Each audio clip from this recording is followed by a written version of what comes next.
Hey everyone, Wesley here for The Seed of Life, and the fourth episode in our Martha series entitled Rest in Peace, Martha.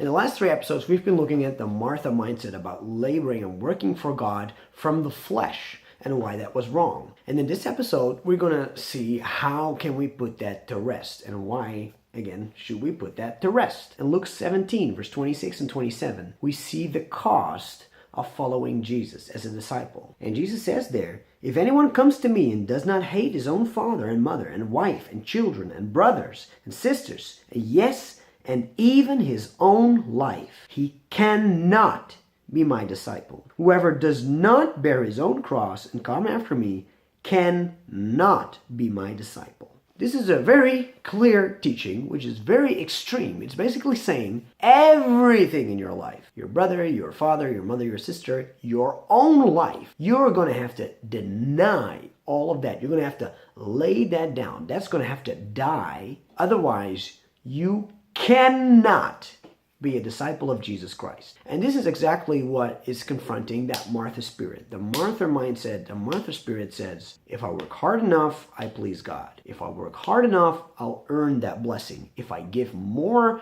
money, then God will bless me back. It's the mindset of the world. If I do something, I get something in return. If I do something, I get something in return. And God's grace is different. God's grace is just I give. But then there needs to be nothing. There needs to be emptiness.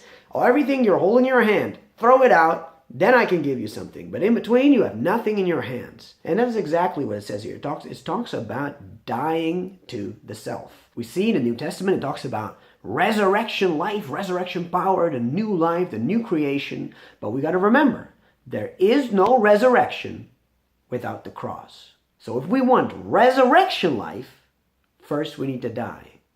Then we have 3 days of grave. Then there's resurrection life. If we want the life of Jesus Christ, we're going to have to die to our evil and our good. Let everything go, deny it, and then the life of God can be born in us. Why did I say also our good? Well, let's go back to the very first sin, which was choosing the tree of knowledge of good and evil over the tree of life. So the interesting thing is the first sin was not killing or stealing or adultery.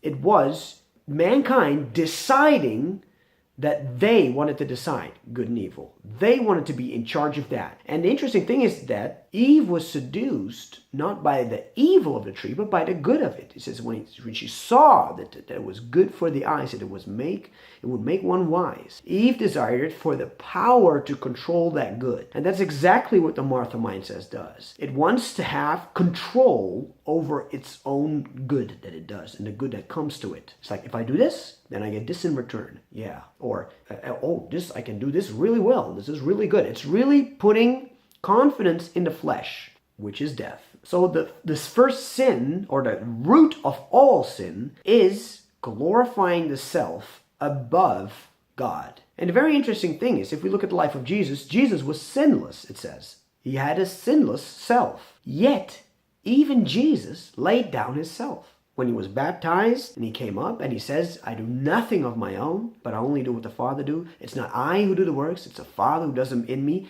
Jesus, even though he was sinless, showed us how mankind is supposed to live. Mankind is not supposed to live from the self, from the flesh, but from the spirit realm. So he shows that even though his self was sinless, he laid it down, he let it die, so the life of God can live through him. And I think that's a very important lesson that we should learn. That glorifying the self, living from the flesh, is the root to all sin. And the decision that was there in the Garden of Eden is there still. Just like what we talked about in the last episode, Hagar or Sarah, slavery or freedom. There's two options. There's the tree of life. If you eat of it, you will live. It's the tree of the knowledge of good and evil that is working hard. Working your own righteousness. And this choice is the same. It's just, how do you live? Eat of the tree of life. But what do I do? Eat of the tree of life. But what do I do? Eat of the tree of life. And that's exactly what Jesus said with Mary. Eat of the tree of life. She's sitting there enjoying Jesus, listening to his teaching. She's eating of the tree of life. And Martha, knowledge of good and evil. She's anxious. She is just distracted with this good and evil, good and evil, good and evil. What's good? What's evil? What's good? What's evil? What do I need to do? All the time. And we see James talk about this, that faith without works is dead. So works is a part of faith. Like faith looks like something. But if you can see that you have these Martha mindset, if you see that the works that you produce are not life-giving, they're not giving you peace, they're making you strive, you're anticipating, you have feelings of guilt if you don't do them, especially when you see a lot of guilt and shame. That's just manipulation of the enemy, and it shows you that you are operating from the Martha mindset. If there's no peace in what you do, and if you will let go a little bit, if you will feel that there's this immediate condemnation, guilt and shame, if that's what drives you, you know you're operating from the Martha mindset. You operate from a position of victory, of eating a tree of life, trusting. I'm trusting in Jesus Christ. I'm living from this peace. And how exactly we get into that peace? Because we die to self, deny to self. But how do we get into that peace? We'll talk about that in the final episode. See you next time.